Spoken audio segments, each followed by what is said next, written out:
Hello friends, welcome to my channel perfect preparation academy. जैसा कि आपने थंबनेल में देख लिया होगा, मेरे थंबनेल में देखा होगा आपने कि वैदिक सभ्यता के मोस्ट इम्पॉर्टेंट क्वेश्चंस हैं और ख़ास करके किस चीज़ के लिए है, एसएससी जीडी के लिए। ठीक है, जो कि 2021 में जो एग्ज़ाम होने वाले हैं वो आपके जो भी वैदिक सभ्यता से इम्पॉर्टेंट क्वेश्चन हैं, प्रीवियस पेपर में जो सबसे ज़्यादा क्वेश्चन पूछे गए हैं वही हैं। ठीक है दोस्तों, तो इसको वीडियो बहुत अच्छी होगी तो लास्ट तक ज़रूर देखिएगा बिना स्किप करें। ठीक है दोस्तों, चलिए वीडियो में स्टार्ट करते हैं ज़्यादा टाइम बर्बाद करें बिना। पहला क्वेश्चन है, पूर्व वैदिक या ऋग्वैदिक संस्कृति का काल किसे माना जाता है? पूर्व वैदिक या ऋग्वैदिक संस्कृति का काल क्या माना जाता है? तो क्या हो जाएगा, 1500 ईसा पूर्व से 1000 ईसा पूर्व तक। ठीक है, देखिए मैं स्टार्ट का क्वेश्चन ये बहुत ही पूछा जाता है कि कब से कब तक रहा, तो 1500 ईसा पूर्व से 1000 ईसा पूर्व तक। ठीक है, नेक्स्ट क्वेश्चन की बात करते हैं। उत्तर वैदिक संस्कृति का काल कितना माना जाता है? उत्तर वैदिक संस्कृति का काल कितना माना जाता है, कब से कब तक? तो हो जाएगा 1000 ईसा पूर्व से 600 ईसा पूर्व तक। क्या हो जाएगा, 1000 ईसा पूर्व से 6000 ईसा पूर्व तक हो जाएगा। ठीक है भैया, चलिए नेक्स्ट देखते हैं। आर्य शब्द का शाब्दिक अर्थ है, ये वाला क्वेश्चन है। आर्य शब्द का शाब्दिक अर्थ है, क्या है? श्रेष्ठ या कुलीन। क्या शब्द है? श्रेष्ठ या कुलीन। ठीक है दोस्तों, नेक्स्ट है, किस फसल का ज्ञान वैदिक काल के लोगों को नहीं था? किस फसल का ज्ञान वैदिक काल के लोगों को नहीं था? किस फसल का ज्ञान नहीं था? तंबाकू का ज्ञान नहीं था। ठीक है दोस्तों, किसका ज्ञान नहीं था? तंबाकू का ज्ञान नहीं था। और वीडियो अच्छी लग रही हो तो लाइक और सब्सक्राइब तो करना ही करना है, और उसके बाद आपको डिस्क्रिप्शन में आपके लिए पीडीएफ लिंक मिल जाएगी, तो आप वहाँ जा करके पीडीएफ डाउनलोड भी कर सकते हैं। ठीक है दोस्तों, चलिए नेक्स्ट क्वेश्चन देखते हैं। उत्तर वैदिक काल के वेद विरोधी और ब्राह्मण विरोधी धार्मिक अध्यापकों को किस नाम से जाना जाता था? उत्तर वैदिक काल के वेद विरोधी और ब्राह्मण विरोधी धार्मिक अध्यापकों को किस नाम से जाना जाता था? किस नाम से जाना जाता था? तो हो जाएगा श्रमण के नाम से जाना जाता था। ठीक है, वैदिक गणित का महत्वपूर्ण अंग है। क्या लिखा है? वैदिक गणित का महत्वपूर्ण अंग है, क्या है? शुल्ब सूत्र। क्या होगा? शुल्ब सूत्र। ठीक है, चलिए नेक्स्ट देखते हैं। किस वेद में प्राचीन वैदिक युग की सांस्कृतिक के बारे में सूचना दी गई है? किस वेद में प्राचीन वैदिक युग की संस्कृति के बारे में सूचना दी गई है? किसके बारे में सूचना दी गई है? ऋग्वेद के बारे में सूचना दी गई है। ठीक है, नेक्स्ट है, वेदों की संख्या कितनी है? वेद है जो, वो कितनी संख्या है? 4 संख्या है। कौन कौन सी हैं भैया? कौन कौन सी हैं? ऋग्वेद, सामवेद, अथर्ववेद। ठीक है, नेक्स्ट है, भारत के राज चिन्ह के प्रयुक्त होने वाले शब्द सत्यमेव जयते किस उपनिषद से लिए गए हैं? भारत के राज चिन्ह में प्रयुक्त होने वाले शब्द सत्यमेव जयते किस उपनिषद से लिए गए हैं? तो किस उपनिषद से लिए गए हैं? मुंडक उपनिषद से लिए गए हैं। किस उपनिषद से लिए गए हैं? मुंडक उपनिषद से लिए गए हैं। ठीक है, आगे है, ऋग्वैदिक आर्यों का मुख्य व्यवसाय क्या था? ऋग्वैदिक आर्यों का मुख्य व्यवसाय क्या था? तो क्या था? पशुपालन था। क्या था भैया? पशुपालन था। ठीक है, चलिए नेक्स्ट देखते हैं। भारतीय संगीत का आदि ग्रंथ कहा जाता है? भारतीय संगीत का आदि ग्रंथ कहा जाता है, किसको कहा जाता है? सामवेद को कहा जाता है। कौन से वेद को? सामवेद को कहा जाता है। ठीक है, प्रथम विधि निर्माता कौन है? क्या लिखा है? प्रथम विधि निर्माता कौन है? तो कौन है? मनु कृष्ण मनु कृष्ण हैं प्रथम विधि निर्माता। ठीक है भैया, चलिए नेक्स्ट देखते हैं। भक्ति का प्रथम और प्रधान ग्रंथ है। भक्ति का प्रथम और प्रधान ग्रंथ है, क्या है, कौन सा ग्रंथ है? श्रीमद्भागवत गीता। क्या है? श्रीमद्भागवत गीता। ठीक है, नेक्स्ट है, ऋग्वेद में संपत्ति का प्रमुख रूप क्या है? क्या है? गोधन। ऋग्वेद के संपत्ति का प्रमुख रूप क्या है? गोधन ऋग्वेद। क्या है? गोधन ऋग्वेद संपत्ति का प्रमुख रूप है। ठीक है भैया, किस मंडल में शूद्र का उल्लेख पहली बार मिलता है?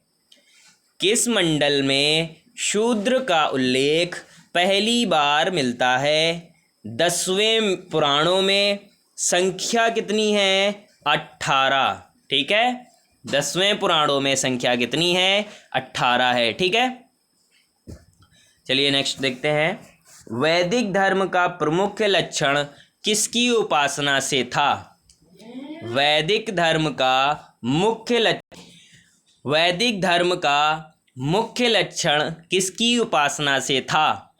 किसकी उपासना से था? प्रकृति। किसकी उपासना से था? प्रकृति की उपासना से था। ठीक है, चलिए नेक्स्ट देखते हैं। किस देवता के लिए ऋग्वेद में पुरंदर शब्द का प्रयोग हुआ है? क्या लिखा है? किस देवता के लिए ऋग्वेद में पुरंदर शब्द का प्रयोग हुआ है? तो कौन से वेद, किस देवता का? इंद्र देवता का हुआ है। किसका हुआ है? इंद्र देवता का हुआ है। चलिए नेक्स्ट देखते हैं। किस विषय से संबंधित पुस्तक है? किस विषय से संबंधित पुस्तक है? ज्यामिति से संबंधित पुस्तक ऋग्वेद में मिली थी। ठीक है, अस्तोमा सदगमय कहाँ से लिया गया है? अस्तोमा सदगमय कहाँ से लिया गया है? तो कहाँ से लिया गया है? ऋग्वेद से लिया गया है। कहाँ से लिया गया है भैया? ऋग्वेद से लिया गया है। ठीक है, नेक्स्ट है, आर्य भारत में बाहर से आए और सर्वप्रथम बसे थे। आर्य भारत में आए, है ना, भारत में बाहर से आए और सर्वप्रथम कहाँ बसे थे? तो पंजाब में बसे थे जाके। ठीक है, कहाँ बसे थे? पंजाब में बसे थे जाके। ठीक है, नेक्स्ट देखते हैं।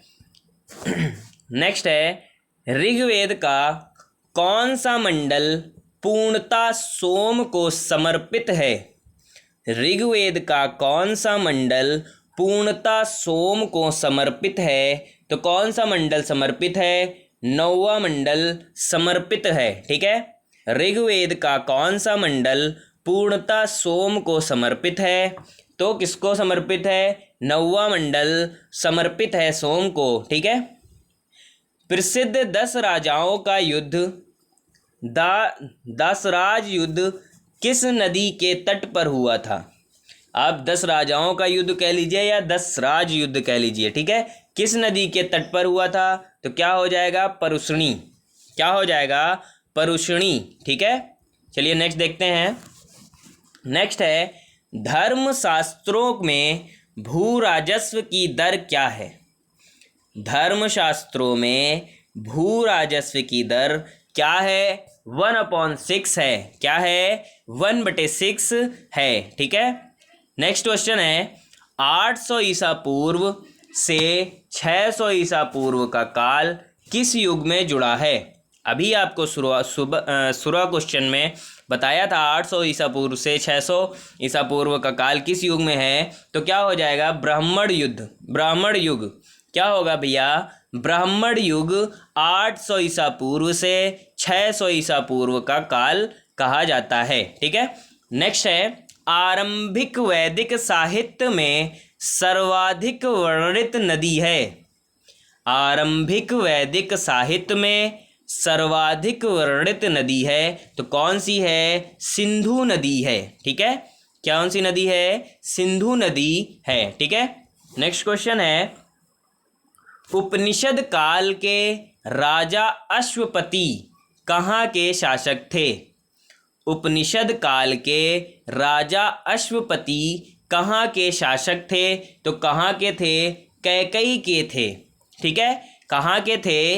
कैकई के शासक थे। ठीक है, नेक्स्ट है अध्यात्म ज्ञान के विषय में नचिकेता और यम का संवाद किस उपनिषद में प्राप्त होता है? अध्यात्म ज्ञान के विषय में नचिकेता और यम का संवाद किस उपनिषद में प्राप्त होता है? तो किस उपनिषद में प्राप्त होता है? कठोपनिषद में प्राप्त होता है। कहाँ पर होता है? कठोपनिषद में प्राप्त होता है। ठीक है, नेक्स्ट है वैदिक नदी कुभा काबुल का स्थान कहाँ निर्धारित होना चाहिए?